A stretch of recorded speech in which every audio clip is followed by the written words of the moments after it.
안녕하세요. 여러분의 건강과 행복을 바라는 시니어 건강행복 TV입니다. 지금 이 이야기를 듣고 계신 분이라면 앞으로 부모님 돌봄 문제를 전혀 다른 시선으로 보게 되실 겁니다. 왜냐하면 2026년 3월을 기점으로 우리가 수십 년 동안 당연하게 받아들였던 돌봄과 요양의 기준이 완전히 달라지기 때문입니다. 이 질문부터 드려보겠습니다. 부모님이 갑자기 몸이 안 좋아지셨을 때 병원 퇴원 후에 어디로 가야 하는지 바로 떠오르시나요? 요양원인지 요양병원인지 아니면 집으로 모셔야 하는지, 그리고 그 선택을 누가 어떤 기준으로 도와주는지 알고 계신가요? 지금까지 대부분의 가족들은 이 문제 앞에서 혼자 고민해야 했습니다. 어디에 물어봐야 할지도 몰랐고 제도가 있어도 서로 따로 흩어져 있어서 결국 가장 쉬운 선택, 가장 익숙한 선택으로 갈 수밖에 없었습니다. 하지만 2026년 3월 27일부터는 이야기가 달라집니다. 정부가 통합돌봄이라는 이름으로 돌봄이 필요한 어르신과 장애인을 위해 의료, 요양, 돌봄, 주거, 이동, 생활 지원까지 한 번에 묶어 관리하는 제도를 전국적으로 시행하기로 했기 때문입니다. 이건 단순히 새로운 복지 제도가 하나 더 생겼다는 이야기가 아닙니다. 이건 돌봄의 방향 자체가 바뀌는 이야기입니다. 이제부터는 요양원에 갈 수밖에 없어서 가는 시대가 아니라 집에서 살 수 있도록 국가가 먼저 움직이는 구조로 바뀌게 됩니다. 그런데 문제는 이 제도가 이미 결정되었고 시행일도 정해졌는데 정작 당사자인 어르신들과 가족들 대부분이 이 제도가 무엇인지, 누가 대상이 되는지, 어떻게 신청하는지조차 모르고 있다는 점입니다. 그래서 오늘 이 시간에는 3월부터 전국에서 시행되는 통합돌봄 제도가 무엇인지, 지금까지 우리가 알고 있던 장기요양, 노인돌봄 서비스와 무엇이 다른지, 그리고 어떤 분들이 실제로 혜택을 받게 되는지 차분하게 라디오에서 설명드리듯 하나씩 풀어드리겠습니다. 이 내용은 65세 이상 어르신 본인뿐 아니라 부모님을 모시고 있는 자녀 세대에게도 반드시 필요한 이야기입니다. 지금까지 돌봄 제도는 어떻게 운영되어 왔을까요? 대표적으로 떠오르는 것이 노인장기요양보험입니다.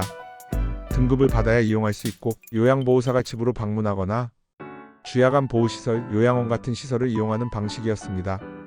이 제도는 분명 많은 도움을 주었습니다. 하지만 한계도 분명했습니다. 의료 서비스와의 연계가 약했고 주거 환경이나 이동 문제, 퇴원 이후의 생활까지는 충분히 챙기기 어려웠습니다. 장애인의 경우도 마찬가지입니다. 활동 지원 서비스가 있지만 돌봄 중심으로 설계되어 있어서 의료나 주거, 건강관리까지 통합적으로 연결되기는 어려웠습니다. 노인 맞춤 돌봄 서비스 역시 안부 확인이나 말벗, 간단한 생활 지원에 초점이 맞춰져 있어 중증으로 넘어가는 과정을 충분히 막아주기에는 한계가 있었습니다. 이렇게 제도는 있었지만 각각 따로 움직였고 그 사이에서 많은 분들이 사각지대에 놓이게 되었습니다. 정부가 통합돌봄을 꺼내든 이유는 분명합니다. 고령화 속도가 너무 빠르고 지금 방식으로는 돌봄 수요를 감당할 수 없다는 판단입니다. 그래서 방향을 바꾼 겁니다. 시설로 보내는 돌봄이 아니라 지금 살고 있는 집과 지역에서 가능한 오래 안전하게 살아갈 수 있도록 국가가 먼저 개입하겠다는 방향으로 말입니다. 지금부터는 많은 분들이 가장 헷갈려 하시는 부분을 정리해 보겠습니다. 통합돌봄이 기존 제도와 무엇이 다른지, 왜 굳이 새로운 이름의 제도가 필요했는지에 대한 이야기입니다. 지금까지의 돌봄 제도는 한마디로 말하면 쪼개진 구조였습니다. 요양이 필요하면 장기요양보험을 알아봐야 했고 장애가 있으면 장애인 활동 지원 제도를 따로 살펴야 했습니다. 식사나 안부 확인 같은 일상 돌봄은 또 다른 제도였고 집이 불편해지면 주거 지원은 다시 다른 창구를 찾아야 했습니다. 이 모든 것을 어르신 본인이나 가족이 직접 알아보고 직접 신청하고 직접 연결해야 했습니다. 몸이 불편한데도 서류를 챙기고 어디에 가야 하는지 몰라 여기저기 전화하고 결국 지쳐서 중간에 포기하는 경우도 적지 않았습니다. 통합돌봄은 바로 이 구조를 바꾸겠다는 정책입니다. 돌봄이 필요한 사람 한 명을 중심에 두고 그 사람에게 필요한 모든 서비스를 하나의 묶음으로 설계하겠다는 겁니다. 예를 들어보겠습니다. 혼자 사시는 어르신이 계시는데 최근 낙상 위험이 커졌고 병원 진료도 잦아졌다고 가정해 보겠습니다. 기존 구조라면 병원 진료는 병원에서, 요양 서비스는 공단에서, 집안 손잡이 설치는 또 다른 부서에서, 식사 지원은 복지관에서 각각 따로 알아봐야 했습니다. 하지만 통합돌봄 체계에서는 이 모든 필요를 하나의 사례로 묶어서 판단합니다. 이 어르신에게는 방문 진료가 필요하고 동시에 방문 간호가 필요하며 낙상을 막기 위해 주거 환경 개선이 필요하고 외출이 어려우니 이동 지원과 식사 지원도 함께 제공해야 한다는 식으로 말입니다.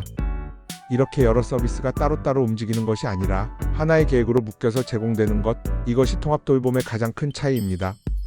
또 하나 중요한 차이가 있습니다. 기존 제도는 대부분 등급 중심이었습니다. 장기요양 등급이 있어야 하고 장애 등급이 있어야 하고 점수가 부족하면 탈락하는 구조였습니다. 하지만 통합돌봄은 필요 중심입니다. 등급이 없더라도 제도 기준에서 조금 벗어나 있더라도 실제 생활이 어렵다고 판단되면 지원 대상이 될 수 있습니다. 이 점은 많은 분들께 아주 중요한 변화입니다. 그동안 점수가 부족해서 기준에 딱 맞지 않아서 지원에서 빠졌던 분들에게 새로운 길이 열리는 것이기 때문입니다. 보건복지부는 통합돌봄을 이렇게 설명합니다. 돌봄이 필요한 노인과 장애인이 살던 곳에서 건강하고 안전한 삶을 이어갈 수 있도록 의료, 요양, 돌봄, 주거, 이동, 생활 지원을 통합적으로 제공하는 정책이라고 말입니다. 여기서 가장 중요한 단어는 살던 곳입니다. 정부는 분명하게 방향을 바꾸고 있습니다. 가능하면 요양원이나 요양병원으로 보내지 않고 지금 살고 있는 집과 지역에서 최대한 오래 생활할 수 있도록 돕겠다는 방향입니다. 이건 단순한 이상적인 구호가 아닙니다. 시설 중심 돌봄은 비용 부담이 크고 어르신의 삶의 질도 떨어질 가능성이 높다는 판단이 깔려 있습니다. 그래서 통합돌봄은 돌봄을 늦추고 입소를 늦추고 의료와 생활을 집으로 끌어오는 구조입니다. 앞으로는 방문 진료, 방문 간호, 재활 서비스가 집으로 찾아오고 주거 환경을 고쳐주고 이동과 복귀까지 함께 관리하는 구조로 바뀌게 됩니다. 이 변화는 이미 시범 사업을 통해 확인되었습니다. 일부 지역에서는 통합돌봄을 통해 요양원 입소 시점을 늦추고 병원 재입원을 줄이고 어르신과 가족의 부담을 크게 낮추는 효과가 나타났습니다. 그래서 정부는 더 이상 시범 사업에 머무르지 않고 전국 시행이라는 결정을 내린 것입니다. 그렇다면 가장 중요한 질문으로 들어가 보겠습니다. 과연 누가 통합돌봄의 대상이 되는 걸까요? 통합돌봄 대상은 시행령 기준으로 크게 세 가지로 나뉩니다. 이 중 하나에만 해당되어도 대상자가 될 수 있습니다. 첫 번째는 65세 이상 노인입니다. 여기서 중요한 점은 장기요양 등급이 있느냐 없느냐가 핵심이 아니라는 점입니다. 일상생활에 어려움이 있고 지자체가 필요하다고 판단하면 대상자로 인정될 수 있습니다. 두 번째는 장애 정도가 심한 장애인입니다. 등록 장애인 중에서 보건복지부 장관이 인정한 기준에 해당하는 경우입니다. 세 번째는 지자체가 인정한 취약계층입니다. 독거 상태이거나 건강위험군이거나 돌봄 공백이 발생한 가구가 여기에 포함됩니다. 특히 여기서 주목해야 할 부분은 기존 제도에서 탈락했던 분들입니다. 장기요양 등급 신청에서 탈락한 분, 장애인 활동 지원에서 기각된 분, 병원에서 퇴원했지만 갈 곳이 없는 분, 가족 돌봄이 불가능한 상황의 노인분들입니다. 이런 분들은 이제 더 이상 제도 밖으로 밀려나지 않도록 지자체가 직접 찾아서 대상자로 지정할 수 있습니다. 즉, 내가 직접 신청하지 못하더라도 공무원이나 복지 담당자가 먼저 파악해서 직권으로 신청을 진행할 수 있는 구조가 마련된 것입니다. 이제 많은 분들이 가장 궁금해하시는 부분으로 들어가 보겠습니다. 통합돌봄 대상자가 되면 과연 어떤 도움을 실제로 받게 되는지에 대한 이야기입니다. 통합돌봄은 단순히 돌봄 인력을 보내주는 제도가 아닙니다. 이 제도의 핵심은 생활 전체를 관리한다는 데 있습니다. 그래서 제공되는 서비스의 범위가 기존과는 비교할 수 없을 정도로 넓습니다. 먼저 보건과 의료 서비스입니다. 통합돌봄 체계 안에서는 병원에 직접 가지 않아도 의사가 집으로 찾아오는 방문 진료가 연계될 수 있습니다. 간호사가 정기적으로 방문해 혈압, 혈당, 상처 관리, 투약 상태를 살펴보는 방문 간호도 포함됩니다. 기존 돌봄 제도에서는 상상하기 어려웠던 방문 재활 치료나 방문 복약 지도 같은 서비스도 가능해집니다. 약을 어떻게 드셔야 하는지, 부작용은 없는지, 중복 처방은 없는지까지 전문가가 직접 확인하게 됩니다. 다음은 건강관리 서비스입니다. 단순히 아플 때만 대응하는 것이 아니라 질병이 악화되지 않도록 관리하는 방향으로 설계되어 있습니다. 영양 상태, 운동 상태, 낙상 위험, 정신 건강까지 종합적으로 점검하고 관리합니다. 그 다음은 우리가 흔히 떠올리는 돌봄 서비스입니다. 일상생활 지원, 식사 지원, 가사 지원, 목욕 지원, 외출 동행 같은 서비스가 여기에 포함됩니다. 이 역시 단독으로 제공되는 것이 아니라 의료와 주거 환경을 고려해 함께 조정됩니다. 주거 환경 개선도 중요한 부분입니다.